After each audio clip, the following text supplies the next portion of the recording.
그림이 있는 말씀 묵상 시간입니다. 뇌를 살리는 것이 묵상입니다.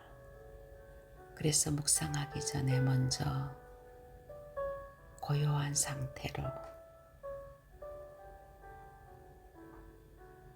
집중할 수 있도록 우리의 마음과 생각을 편안하게 가지시기 바랍니다.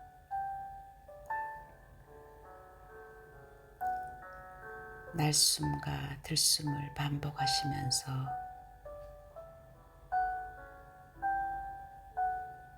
집중 속으로 들어가겠습니다.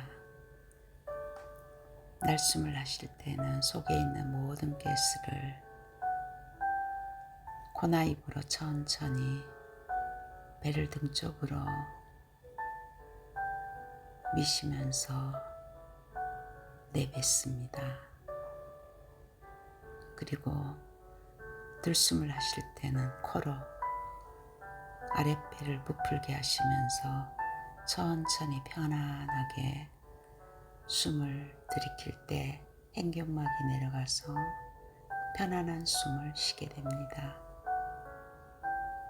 날숨과 들숨을 반복하시면서 눈을 가볍게 감으시고 어깨를 펴시고 어깨에 힘을 빼시면서 집중 속으로 들어가겠습니다. 타이틀은 베드로의 25 응답입니다. 사도행전 3장 1절에서 12절 말씀입니다. 인간에게 주신 영적인 매뉴얼이 성경입니다. 그래서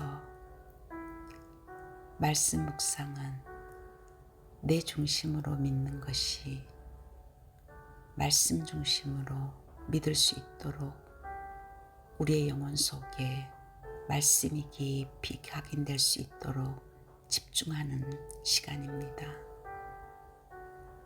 오늘 베드로의 메시지는 그것을 말해주고 있습니다. 예수님이 십자가 사건 때 베드로는 예수님을 부인하고 도망갔습니다. 그러나 예수님께서 다시 베드로를 부르셔서 감람산에서 40일 동안 집중적으로 하나님의 나라의 일을 각인뿌리 체질시켰을 때 그는 사람을 살리는 전도자로 완전히 운명에서 빠져나왔습니다. 그래서 우리는 정확한 언약이 있어야 합니다. 하나님은 말씀을 주시고 그 말씀을 언약으로 잡는 사람을 통하여 말씀을 성취하십니다. 하나님이 주시는 세 가지 언약이 우리 안에 확실하게 담겨져야 됩니다. 갈보리산 언약은 구약에 있는 모든 하나님의 말씀의 성취입니다. 그래서 예수님께서는 갈보리산에서 십자가에서 요한복음 19장 30절에 다 이루었다, 다 끝냈다고 말씀하셨습니다. 지금도 문제와 사건이 끝나지 않는 것은 이미 다 끝내신 그리스도 안에 있는 것이기 때문에 그것은 합력하여 하나님께서 분명히 선을 이루시며 하나님의 계획을 이루어가는 그 안에 있는 것입니다. 강야는 고난이 아니라 가난을 들어가기 위한 발판이었습니다. 어떤 것도 염려하지 말고 불신앙하지 말고 오직 정확한 언약인 그리스도에 집중해야 됩니다. 감람산 언약은 사도행전 1장 3절에 하나님의 나라의 일입니다. 구원받은 우리가 이제 하나님의 나라의 백성이 되었습니다. 그래서 우리의 모든 중심은 이 땅이 아니라 하나님의 나라의 그 축복과 그 권세를 누려야 됩니다. 그럴 때 하나님의 나라의 일이 일어납니다. 이 하나님의 나라의 이 보좌의 축복과 시공간 초월과 세계를 움직이는 빛이 정말 나의 것이 되도록 누릴 때 그것을 통하여 하나님은 일을 하십니다. 하나님 나라의 축복을 누려야 됩니다. 어떤 문제가 와도 상관이 없습니다. 이미 그리스도께서 우리의 모든 문제를 해결하셨으며 우리를 하나님의 자녀로 하나님의 형상으로 정복하고 다스리는 보좌의 능력을 이미 우리에게 주셨습니다. 그것을 회복해야 되는데 걸림돌이 나 자신입니다. 그래서 갈라디아서 2장 20절은 나는 죽었고 내 안에 그리스도가 사는 믿음 안에서 사는 것이라고 했습니다. 우리는 이미 과거에 실패한 나, 영원히 빠져나오지 못하는 그 우리의 과거에서 그리스도께서 우리를 그 운명에서 완전히 해방시키셨습니다. 성삼위 하나님의 그 어마어마한 축복이 나와 함께 하십니다. 그 축복을 누리는 것이 우리의 미션입니다. 감람산에서 40일 동안 집중적으로 예수님께서 승천하시기 전에 제자들을 양육하셨습니다.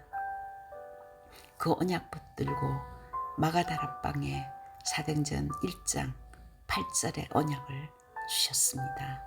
오직 성령이 그 하늘 보좌의 어마어마한 축복이 하나님의 권능이 너에게 임하면은 너를 통해서 세계를 복음화 하시겠다고 하나님이 하시겠다고 약속하셨습니다.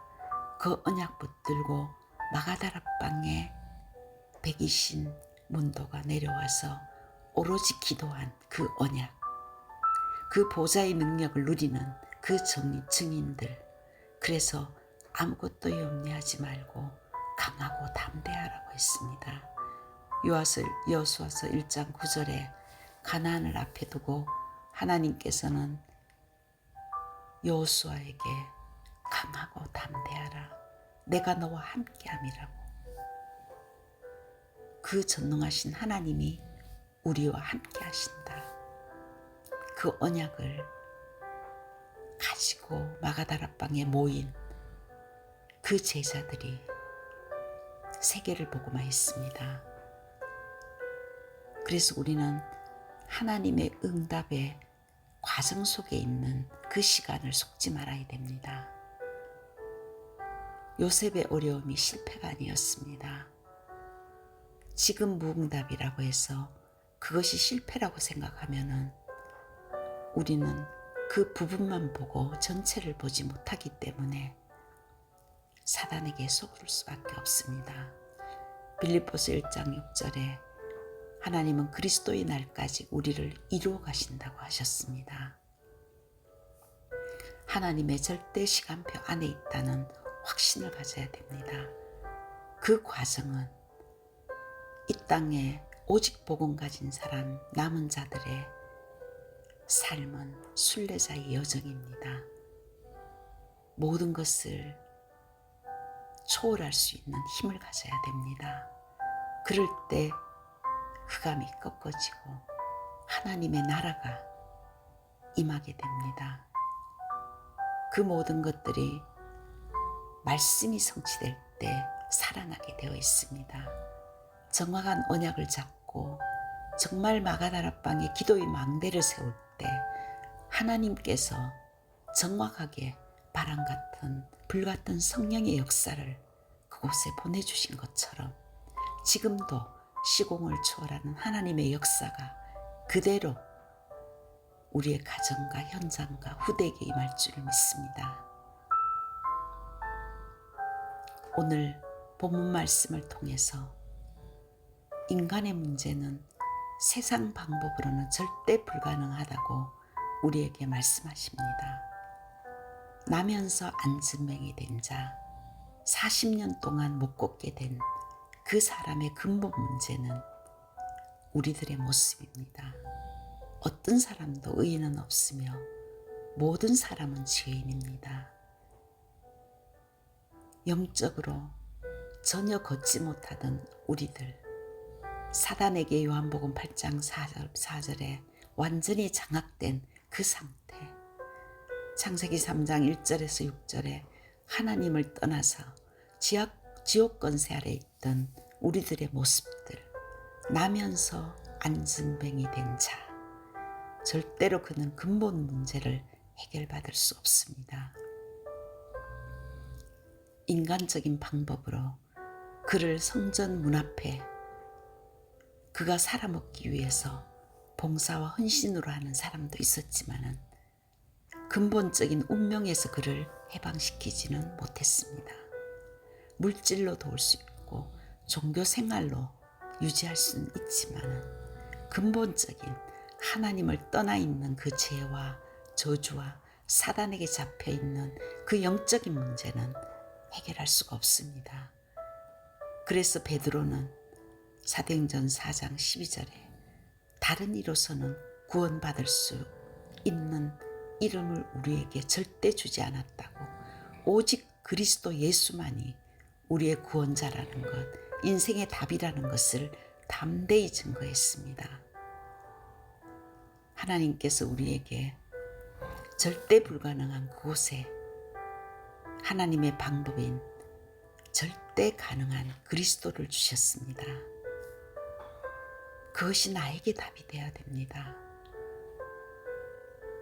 나의 그리스도, 내가 부를 영원한 이름 예수 그리스도, 어떤 것도 구원할 수 없지만은 나에게 영원히 부를 그 이름 예수 그리스도, 그 이름이 절대 가능한 최고의 이름. 요한복음 20장 31절에는 성경이 기록한 목적은 예수 그리스도를 통하여 생명을 얻게 하는 것이라고 했습니다. 성경 전체는 그것을 말하고 있습니다.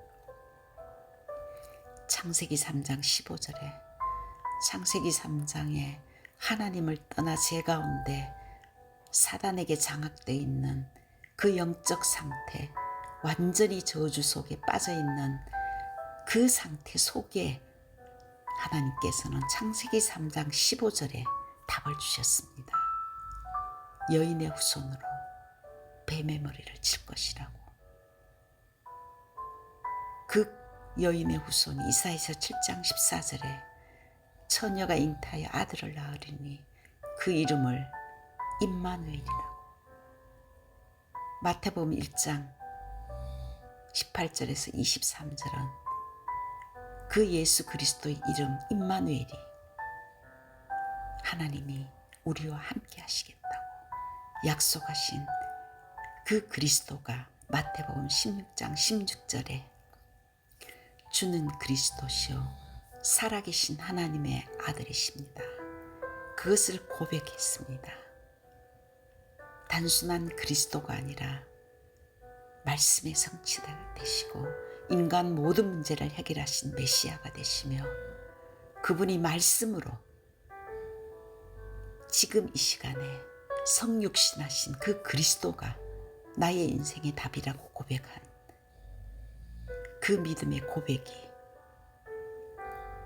인생을 완전히 바꿔줍니다. 그래서 우리는 이제 모든 생각을 그리스도로 바꿔야 됩니다. 그럴 때 생각에 묶인 그것이 그리스도를 통해서 풀어지며 예수 권세를 통해서 그것을 막고 있는 흑암의 세력이 무너집니다. 참왕이신 그리스도께서 사탄의 세력, 보이지 않는 흑암 권세를 완전히 깨뜨리시고 영원한 저주에서 재앙에서 우리를 해방시켜 주신 참 제사장으로 하나님을 만나지 못해 종교 생활하던 우리에게 하나님께서 우리를 찾아오셔서 하나님 만나는 길을 열어주신 참 선지자 되신 그리스도, 그 그리스도가 정말로 믿어질 때 요한복음 1장 12절에 그 그리스도를 영접하는 그 순간에 하나님의 자녀가 되는 신분과 권세를 우리에게 주셨습니다. 이 그리스도의 이 어마어마한 축복을 베드로는 깨닫는 그때부터 베드로의 인생은 달라졌습니다. 베드로는 마태복음 4장 18절에 갈릴리 어부였습니다. 그런데 베드로가 정말 오직 그리스도밖에 답이 없다는 것을 실제로 체험할 뿐만 아니라 성령의 역사를 사실적으로 그 능력을 입고 나니까 사도행전 4장 12절에 누구 앞에서도 담대히 오직 그리스도를 고백할 수밖에 없었을 때 많은 사람들이 학문 없는 범인으로 알았는데 어떻게 저런 것을 말할 수 있는가 말했습니다. 정확한 언약을 잡는 베드로를 통해서 하나님이 일하셨습니다.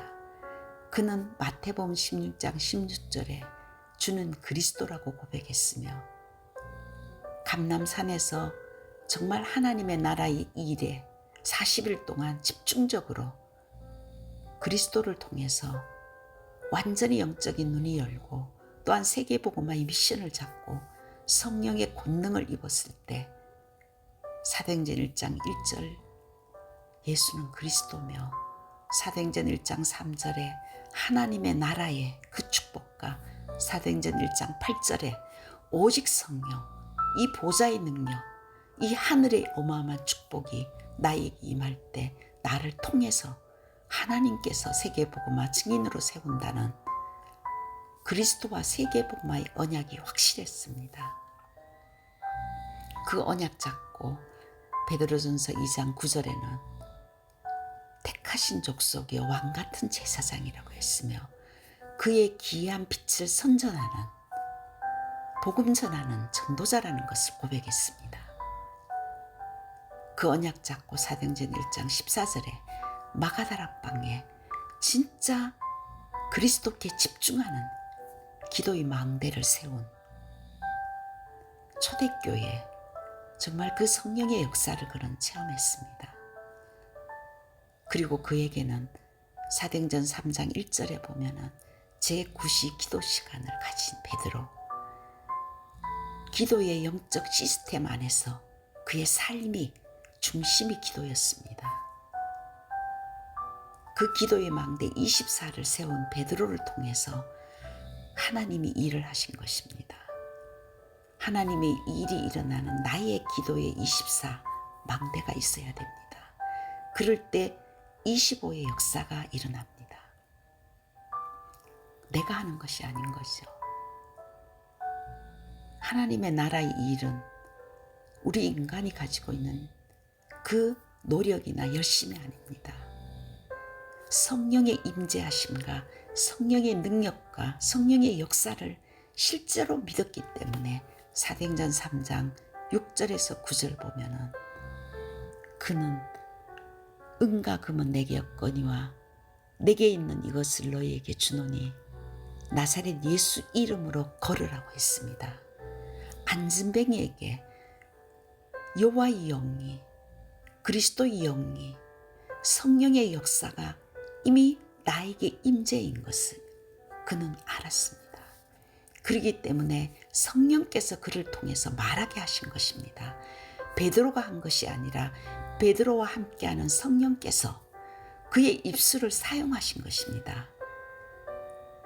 베드로는 나에게는 이제 은과 금이 없다, 돈이 없다는 소리가 아닙니다. 내게 있는 것, 하나님이 나에게 주신 것, 예수 그리스도의 이름, 치유의 이름, 능력의 이름, 그 이름으로 일어나 그러라고 했습니다. 우리 안에 있는 영적인 안진뱅이 예수 이름으로 일어나 걸어라. 내 가정과 내 후대와 내 현장에 영적으로 죽어가는 영혼들, 정말 종교 생활하고 복음을 알지 못하는 그 영혼들이 예수 이름으로 일어나 걸어라. 아직도 저주와 재앙 속에 하나님을 몰라 방황하며 사단의 노예에 있는 예수 그리스도 이름으로 일어나 걸으라고 담대히 우리가 전달하며 기도해야 됩니다. 절대 불가능이라고 생각하는 그곳이 우리의 땅끝입니다. 정말 그것에 24 기도할 때 주의 성령께서 역사하시며 하나님의 정확한 시간표에 흑암이 무너지고 모든 것이 살아나는 전도와 선교의 문이 열릴 줄 믿습니다. 갈라디아서 6장 7절에는 기도는 보좌를 누리고 영적인 것을 심는 것입니다. 스스로 속이지 말라. 하나님은 업신여김을 받지 아니하시나니 사람이 무엇으로 심든지 그대로 거두리라. 한 주간 동안도 은과 금은 내게 없거니와 내게 있는 것으로 내게 주노니 나사렛 예수 그리스도 이름으로 일어나 걸어라. 이 말씀을 묵상하시며 가는 곳곳마다 기도의 망대를 세우는 최고의 축복된 그리스도의 일꾼으로 쓰임받기를 기도합니다.